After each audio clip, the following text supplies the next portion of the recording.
Hello student, this is KK Bhatt here. Dear students, today I am going to teach you the poem Rain on the Roof. This poem composed by Coates Kinney. Dear students, everyone know what is rain. And people who lives inside the houses, sleeping on coats, they are very happy. They can realizing the pleasant sound of rain. But you can see here, there are many people who can't able to sleep such type of beds, such type of luxurious life.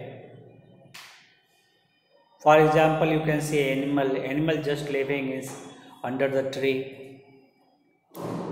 For them, rain is not a very pleasant things. As so on many you can see here, people just going on the road and he just hide himself under the tree, and so under the tin shed and so on many. For them, rains is not a pleasant thing. As same as you can see poor families who lives inside of the cottage, and in rain time the cottage start to be dropping. The water comes inside of the cottage. So for them, rain is not a sweet thing. But here poets describe that rain is really very sweet. Rain is really very sweet. See here, when the sky is covered with dark cloud. अब देखो यहाँ पे जो poets हैं, Coates Kinney, he says that when the sky is covered with dark cloud, you know dark cloud. Dark means क्या होता है? अंधेरा होता है. Cloud means बादल. तो क्या समझे? पोएट ये कह रहा है कि जब आसमान काले बादलों से घिर जाता है and it starts raining, और जब बादल चारों तरफ छा जाते हैं तो क्या होता है? Starts raining, बारिश होनी शुरू हो जाती है. Have you ever listened to the patter? Patter क्या है? That is the sound of rain. Sound of rain. आप कह सकते हो sound of rain. Rain के जो गिरने की आवाज़ होती है इसको बोलते हैं patter. तो have you ever listened the sound of rain? of soft rain of the roof. यानी छत पे जो बारिश की बूंदें गिरती हैं उनकी जो सॉफ्ट साउंड आते हैं, जो मधुर साउंड निकलता है, क्या आपने कभी सुना? देखो भाई, ये नेचर की चीज़ें हैं. पोएट्स जो होते हैं वो बिल्कुल नेचर से बधे होते हैं. They can imagine and think anywhere where he wants. तो कहा भी गया कि जहाँ न पहुँचे कभी वहाँ पहुँचे कभी. तो कभी की जो कल्पना होती है बड़ी विचित्र होती है, बहुत अद्भुत होती है. तो यहाँ पे जो पोएट्स है just describe his feeling toward rain. He says that rain is very pleasant, rain is very beautiful, rain is providing a lot of peace in our mind. What thought flashed through your minds as you heard this melody of song? Melody of nature. कह रहे what thoughts flash through mind? मतलब आपके दिमाग में ऐसे कैसे विचार आते हैं? Through your mind as you heard this melody of nature. जब आप इस melodious जो ब्यूटीफुल जो आपका सॉन्ग है थ्रू द रेन, उसको आप कैसे महसूस करते हो? Read the poem to find out what the poet dreamed of while listening to rain. Now come on paragraph first को आप देखो. दे रहा है पैराग्राफ फर्स्ट. ये कह रहा है कि when the humid shadow hover. बेटा होवर का मतलब क्या होता है? Move around. When the humid मतलब क्या होता है? ह्यूमिड मतलब होता है डार्क क्लाउड. ह्यूमिड का मतलब होता है नमी से भरा हुआ. ठीक है, नमी. When the humid shadows hover, यानी जब जो ह्यूमिड शैडोज है, जो डार्क क्लाउड है, over all the starry sphere, sphere means sky, starry में स्टार से भरी हुई, यानी जो स्टार से भरे हुए तारे हैं उसके नीचे जब काले घने बादल होवर करते हैं, वो क्या करते हैं, मूव अराउंड, उसके चारों तरफ घूमने लगते हैं, तो what you understand, poet here poet says that when black cloud just move around over the star in the sky at the melancholy darkness, melancholy is with a sadness। अब यहाँ थोड़ा उदासीनता की बात कर रहा हूँ, क्योंकि देखो आप देखते हो ये जो पानी है, जो वाटर है, इस रेन को वो कंपेयर कर रहा है टीयर से। टीयर समझते हो ना, आंसू से। तो आदमी कोई रोता है, दुखी होता है, तभी रोता है। तो यहाँ मेलंकोली वर्ड इसे यूज़ करा है क्योंकि जो बादल है वो पानियों से बना हुआ है। जब पानी पूरा गिर जाएगा तो बादल क्या होगा, स्कैटर्ड हो जाएगा, बिखर जाएगा। That is why here the poet use melancholy and the melancholy darkness. Melancholy darkness का मतलब आप सबसे सैडनेस, जो डार्कनेस है, जो अंधकार है, बिल्कुल सैड है।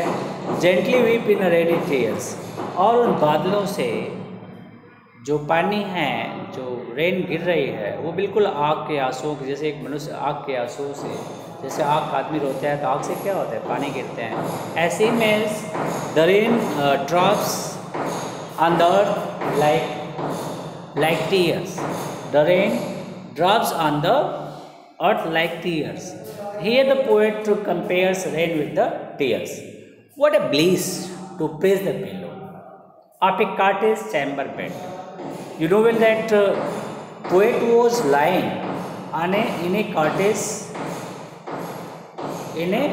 cottage chamber bed, and when he realized the sound of rain, he said that it is bliss. It provides a lot of happiness. It provides a lot of happiness, and in happiness, he just praise the pillows, and to praise the pillow, he just gain a lot of happiness. That is why I say that to pulling pillows, that is provides a lot of enjoy during the rain, and lie listening to the patter. लेटा हुआ सुन रहा है, क्या सुन रहा है वो, the patter of the soft and rain overhead.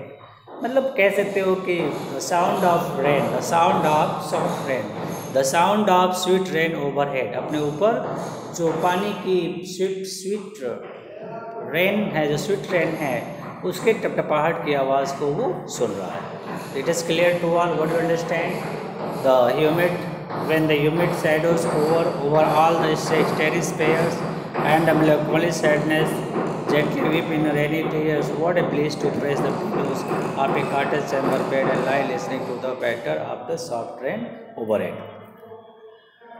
Now see here the second stanza. Every tinkle of the shingles. Shingles means क्या होता है बेटा, आपकी बुक में दिया हुआ, आप देख सकते हो what is meaning of shingles। देखो ये दिया हुआ है कि rectangular wooden tiles used on roof, यानी मतलब एक टाइप ऑफ टाइल्स आप जानते ही हो। और टिंकल का भी मतलब देखो दिया है, शार्ट लाइट रिंगिंग साउंड, मतलब संक्षिप्त आवाज़ आना, ठीक है, एक संक्षिप्त आवाज़। कह रहा है every tinkle on the shingles, मतलब प्रत्येक जो साउंड निकल रहा है because of falling of rain, where on the shingle, जो टाइल छत पे लगी हुई हैं, उन टाइल से प्रत्येक जो स्वीट साउंड निकल रहा है because of rain has an echo in the heart. अब यहाँ पे देखो क्या है, इको का मतलब क्या होता है, यहाँ इको मतलब साउंड ही होता है। तो ये कह रहा है कि हैज़ एन इको, यानी मतलब उसके दिल में, उसके हार्ट में सेम वही साउंड रिपीट होके बाहर निकल रहा है। जैसे आप देखते होगे कोई अगर बढ़िया गाना, आपका कोई पसंदीदा गाना चल रहा हो, ठीक है, तो जब उस सॉन्ग को आप सुनते हो तो साथ साथ आप भी क्या करते हो, बुड़बुड़ाने लगते हो, आप भी उसके साथ बोलने लगते हो, आप भी कुछ न कुछ कहने लगते हो। Same thing is here, same thing is here. When the poet hears the sweet sound of rain on the shingles, a same sound create in the heart and come out from his heart. Same उसी तरह का sound उसके दिल में create होता है और बाहर।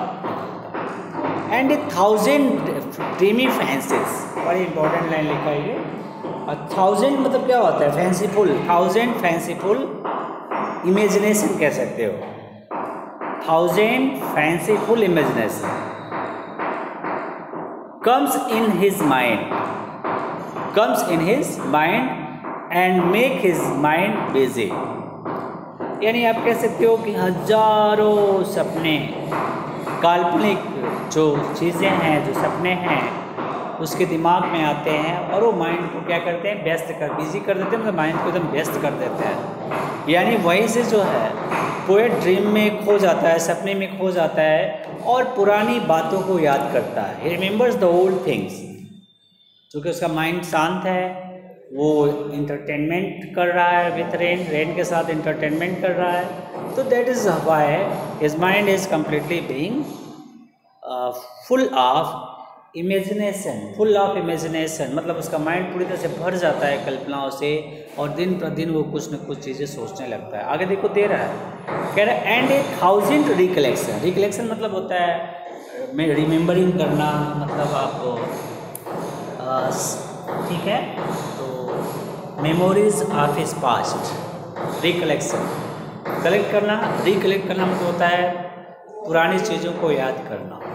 ये 1000 मतलब हज़ारों जो मेमोरीज़ हैं पास्ट हाल की, वो सारे उसके माइंड में घूम रही है, वीव। और ये सारे जो मेमोरीज़ हैं वो मिल करके बूंद रही हैं, देयर एयर थ्रेड्स, अपने हवा के धागों से उस स्मृतियों को बुन रही हैं, इंटो उफ, ताने बना रही। जैसे आप देखोगे, आप लूम जो होते हैं, लूम क्या होते हैं, जो कपड़े की मिल होती है, ठीक है, पावर लूम, वहाँ पे क्या होते हैं, धागे जो है आपस में मिल करके क्या बना देते हैं, कपड़े बना देते हैं। सारे धागे एक प्रॉपर वे में जाते हैं, बैलेंस बनाते जाते हैं और धागों के मिलने से क्या बन जाता है, एक कपड़ा बन जाता है। वही चीज़ यहाँ पोएट ये बताने का प्रयास कर रहा है कि जो उसके विचारों में इतने सारे पुराने ख्यालात आते हैं और धीरे धीरे वो दूसरे वो बनते जाते हैं, मतलब एक के बाद दूसरा धागा, तीसरा धागा, चौथा धागा, पांचवा धागा, छठा, ऐसे आता है। वैसे ही एक के बाद दूसरा सपना, तीसरा सपना, चौथा सपना, मतलब वो सारी उसका माइंड जो है बिल्कुल पुरानी यादों में खो जाता है और जो ओल्ड मेमोरीज होती हैं वो बिल्कुल look like as a cloth, एक कपड़े की तरह से ताना बाना बुनती है।